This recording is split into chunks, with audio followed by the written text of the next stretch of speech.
Hello beautiful people, welcome to another exciting video of As It Is with Elijini and Stephanie. So I want to use this opportunity to say a big thank you to everyone who liked the video, who watched the video, who commented on the video, and who shared the video. Thank you guys so much. So many videos. Thank you guys so much. We appreciate you guys. You know, we're just getting back into this video production thing, and you know we've lost a little bit of touch, but yeah, we're getting there. We're getting there. We promise, of course, to give you guys premium content.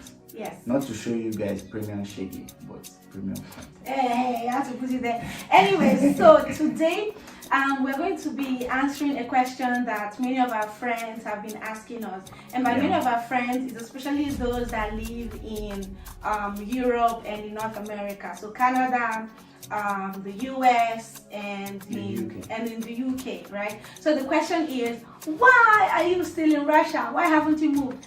But the truth is, even if we could choose 100 times, we have 100 options, we will still choose Russia.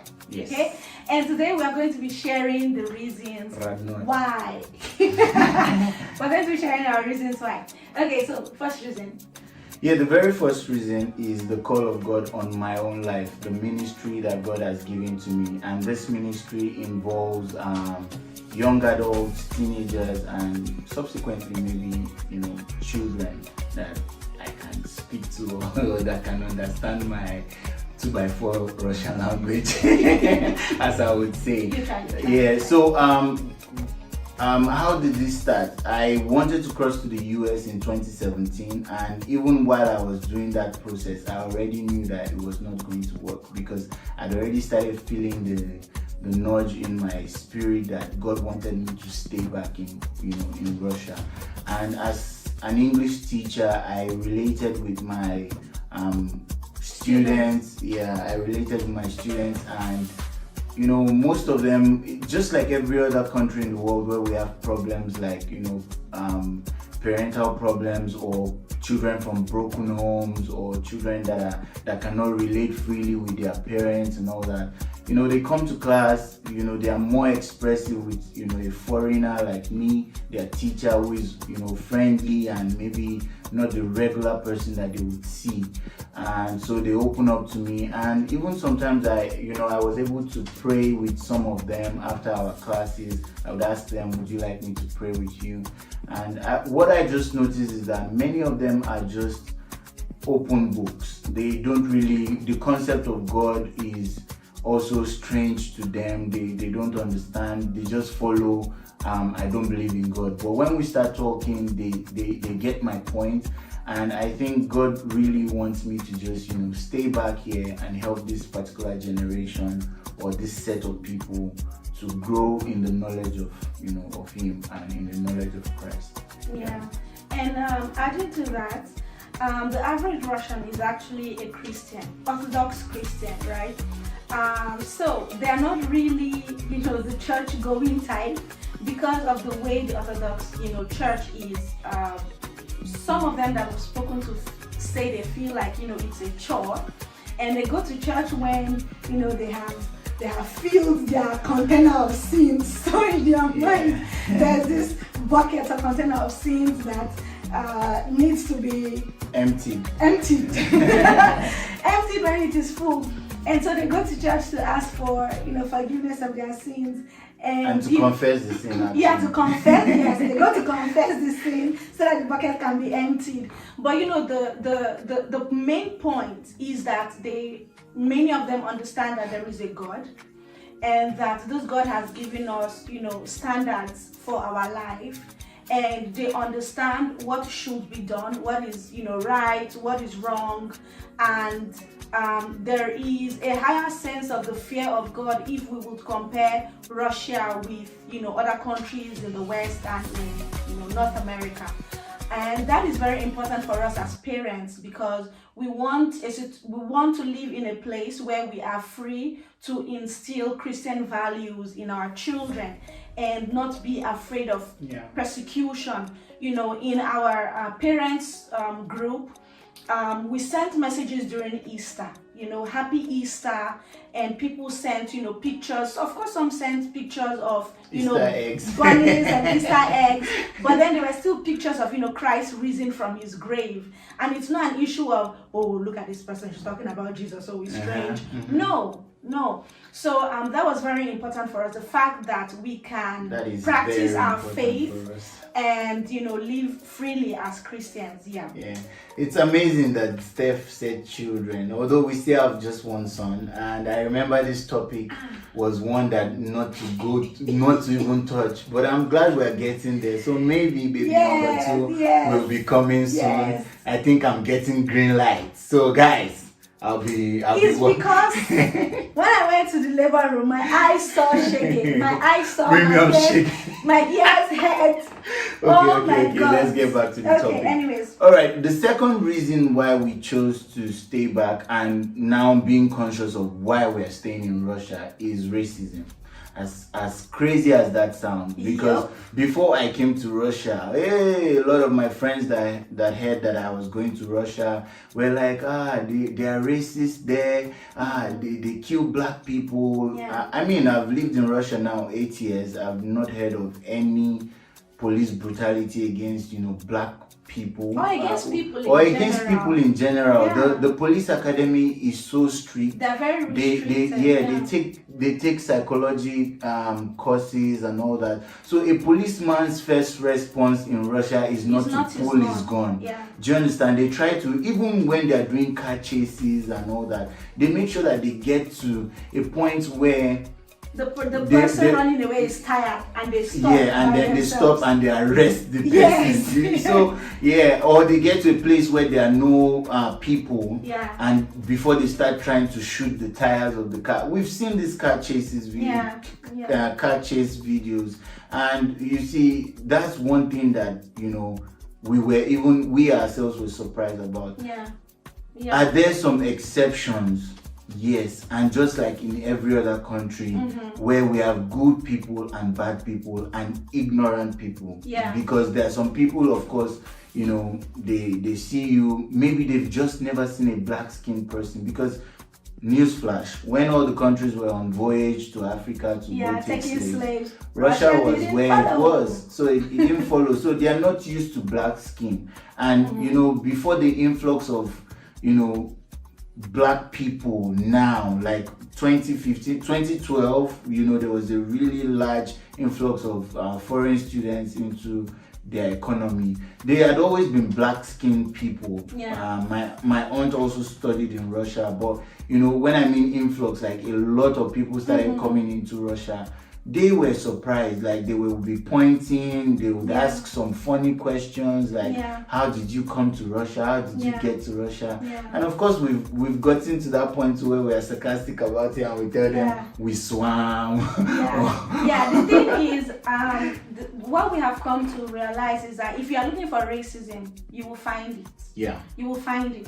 But if you understand that this person is genuinely inquisitive, then you can actually go on to educate them. Yes, to educate them and even build a relationship. I remember there was once I was standing at a bus station, and one little girl that was standing with her mom, she had been pointing at me, and after a while she walked up to me and she said, "Don't eat so much chocolate. See what you've done to your skin. Now you're so Yes, I remember that day. And then I was like, "Oh, thank you. I won't. I promise I won't."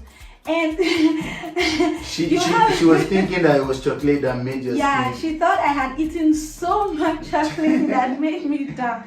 And even amongst adults, sometimes they ask some questions that you may think, oh, this is racist. But then you realize that these are people coming from, the village parts of Russia to the cities on vacation. And yes, they're just seeing somebody like you for the first time. So yes, they will ask. And honestly, I think we black people too, sometimes we can overdo. Every little thing is racism. It's racism, I mean, I think people like Candace Owens, they are beginning to talk about it.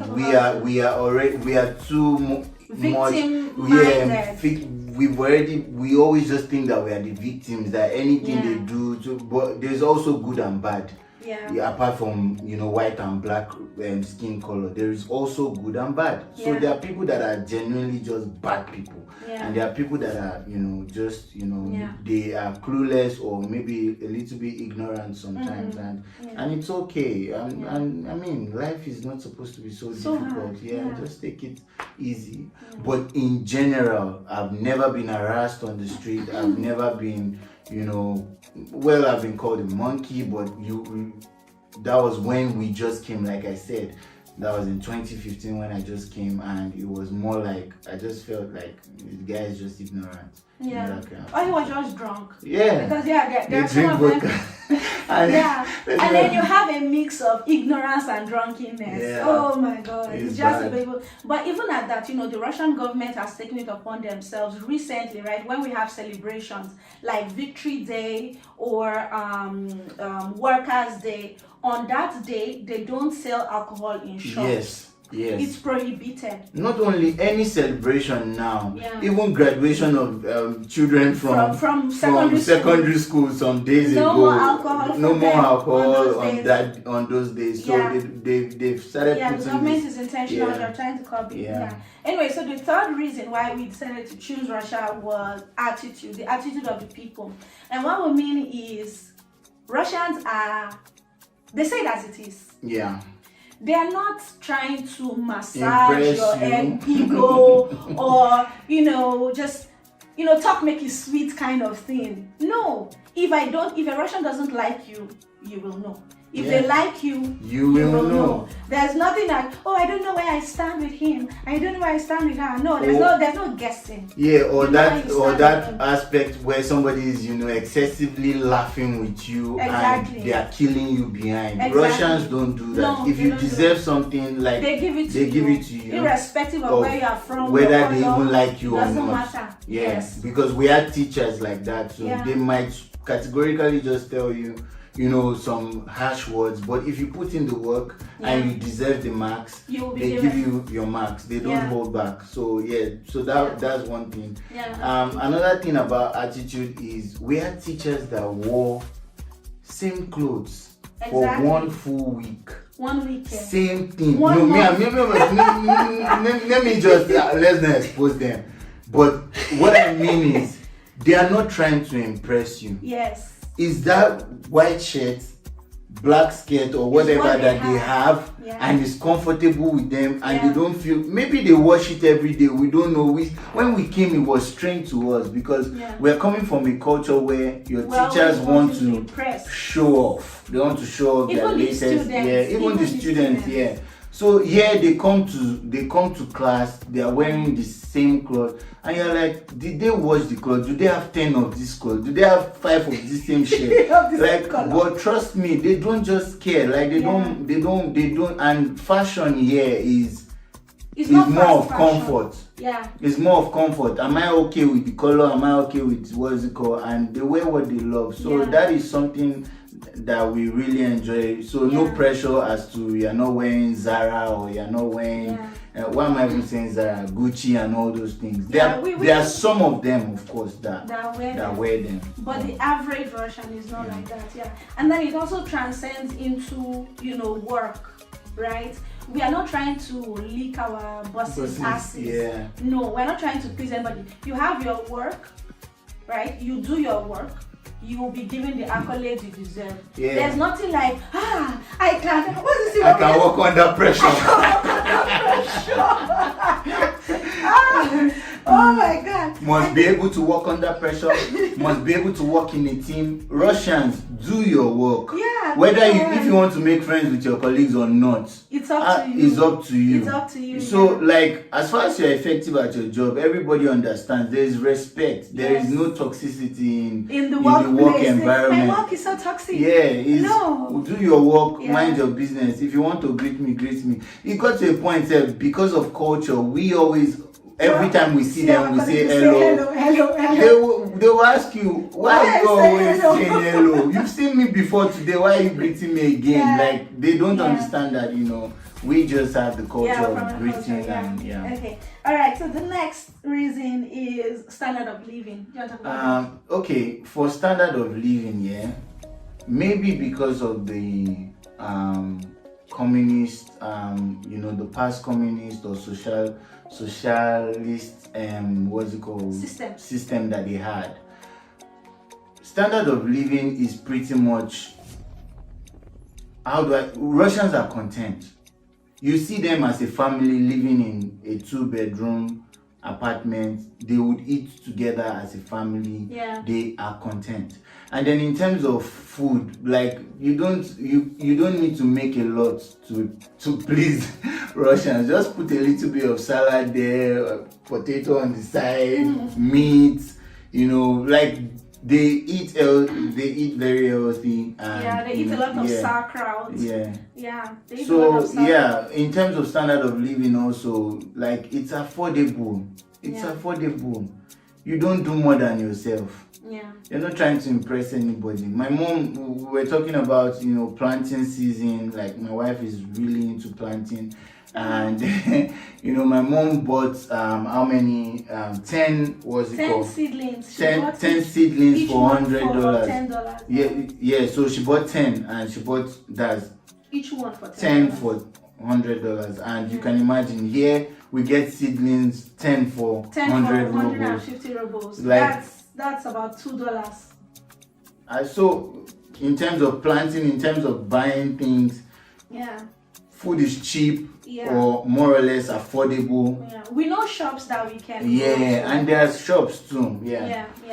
And still on the standard of living, I think it also encompasses, the general approach to life. Russians are not wasteful people. They would rather look for a way to fix something that is broken than throw it away and buy a new one. So many times we go on. So we have this site called Avito where it's like a Craigslist. You can see it's like eBay, you can it's see like everything GG, you it's like want. all those places. Anything you want is on Avito. So anyways, we go there and we see second-hand tables and we're like, this thing should be cheaper. But then with time we got to realize that they actually place value on the properties that they own. And so when they are selling it, it's not just a matter of, I don't need this anymore, so I can get rid of it. No, it's something that has been in my family for this and this number of years. If you like it, come and get it. And this is the price I think. And sometimes when you go for those things, you'll be amazed at the condition and the quality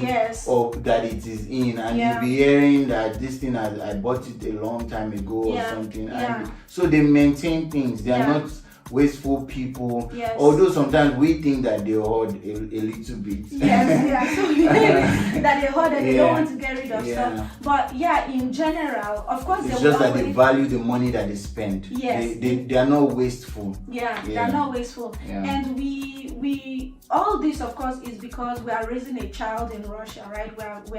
We are raising our family in Russia. So we want to bring up our children with these morals, with these what I call it lifestyle, right? We don't want our children to be wasteful. We want them to place value on the things that we buy, to learn how to do things with their hands. The average man actually knows how to do things with their hand. Talking about our neighbors, right? When we moved in, they helped us fix our door, the main door that had to be insulated. They helped us fix it.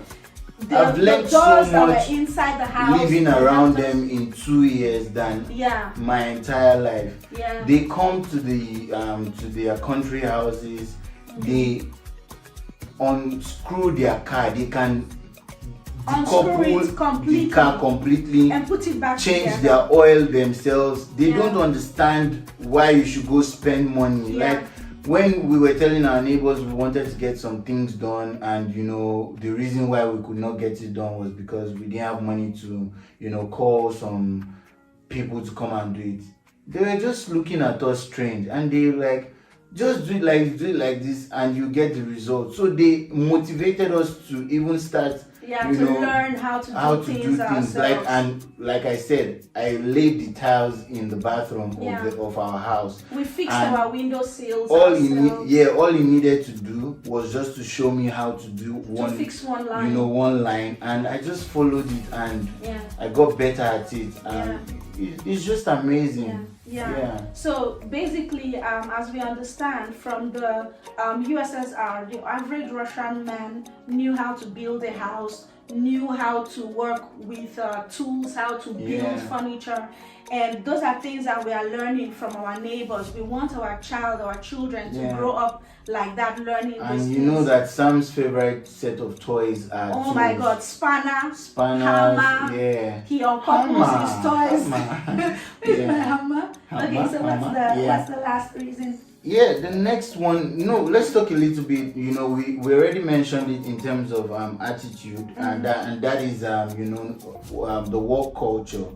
So just to to re-emphasize or to reiterate the point. So do your work. You don't have to impress anybody. Do your work, get your work done. You don't have to suck up to any boss for promotion and whatnot. I've hardly heard of harassment in the work environment and all that. So maybe it happens, but so far that I've been working, I've not heard that a colleague reported to HR because somebody talked about. So there is general respect in the workplace. Your boss does not look down on you like you don't matter or you are nobody just because they are the boss. They ask of your opinion. What do you think about this? They take surveys at work to know, what you want them to change or what you think about a certain decision. And even we as foreigners, at first I was thinking maybe they were just giving us some sort of preferential treatment and they just want, but I noticed that that's how they do it, in every company. I'm not talking about maybe some sort of establishment. I'm talking about proper work ethics in company. It's top notch. It's amazing.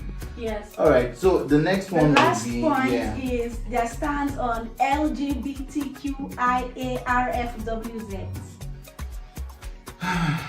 Deep breath. You see, this topic is very sensitive, and I know that maybe some people will come for us in the comment section. We are Christians. And we are unapologetic about it, and we are in a country where it is the norm for parenting to be between mother and father.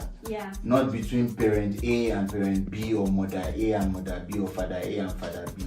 We will never stand for that. We will never stand with that. We don't understand it. It's more like saying God did not know what he was doing when he said male and female, he made them. He made us in his likeness and in his image. And why should we want to alter that and start saying that there are so many genders? It's simple. Human beings overcomplicate issues. And in this case, my anger is directly to the US, and I don't intend to come to that country anyway. So if you are watching this and you think you can pepper me by not giving me visa to your country, I'm not coming. So let's get that straight and ironed out. So the leader of a country actually goes a long way to determine the kind of people that will be in that country. So you cannot tell my dear Vladimirovich Putin that you are crazy and you want to exhibit your gayness or your perverse sexual orientation. He doesn't. He himself quotes from the Holy Scriptures, from the Bible. So they, as like we said, they might not be the best of Christians, but they tend to now hold more values and more morals than even the Americans that carry Christianity on their head. Let's just put it that way. So it's very annoying if the leader of a country does not have any stand. I mean, he's always falling down, up and down. So of course he doesn't have any stand. So you've seen my president now. You've seen Putin, the way he works. He carries himself. You know that this is a man that has a lot of knowledge, wisdom, and is sound. Even whatever speculations that you might want to give. And a leader has to be firm. So in the case of this particular set of people, honestly, I'm glad that we are here in Russia. Even if that's the only thing, which of course we mentioned a lot of reasons already why we are here. But even if this is the only reason why we are here, that the fact that they will not support the gay marriage or relationship or transgenderism and all these things. We choose to be here. A lot of people say things like, I don't believe in forcing people. You can do what you want. It doesn't affect me. As long as it doesn't affect me, I'm fine. But the truth is, recently, right, a bill was just passed in California that makes it a criminal offense for parents not to affirm the gender reassignment of their children. So you, as a parent that gave birth to the child, mother, carry this child. It's not me, mother. Carry this child in my stomach for 9 months. I now burn it. Then you now tell me that I will go to prison for telling my child that was born a boy that he is a boy and he is not a girl.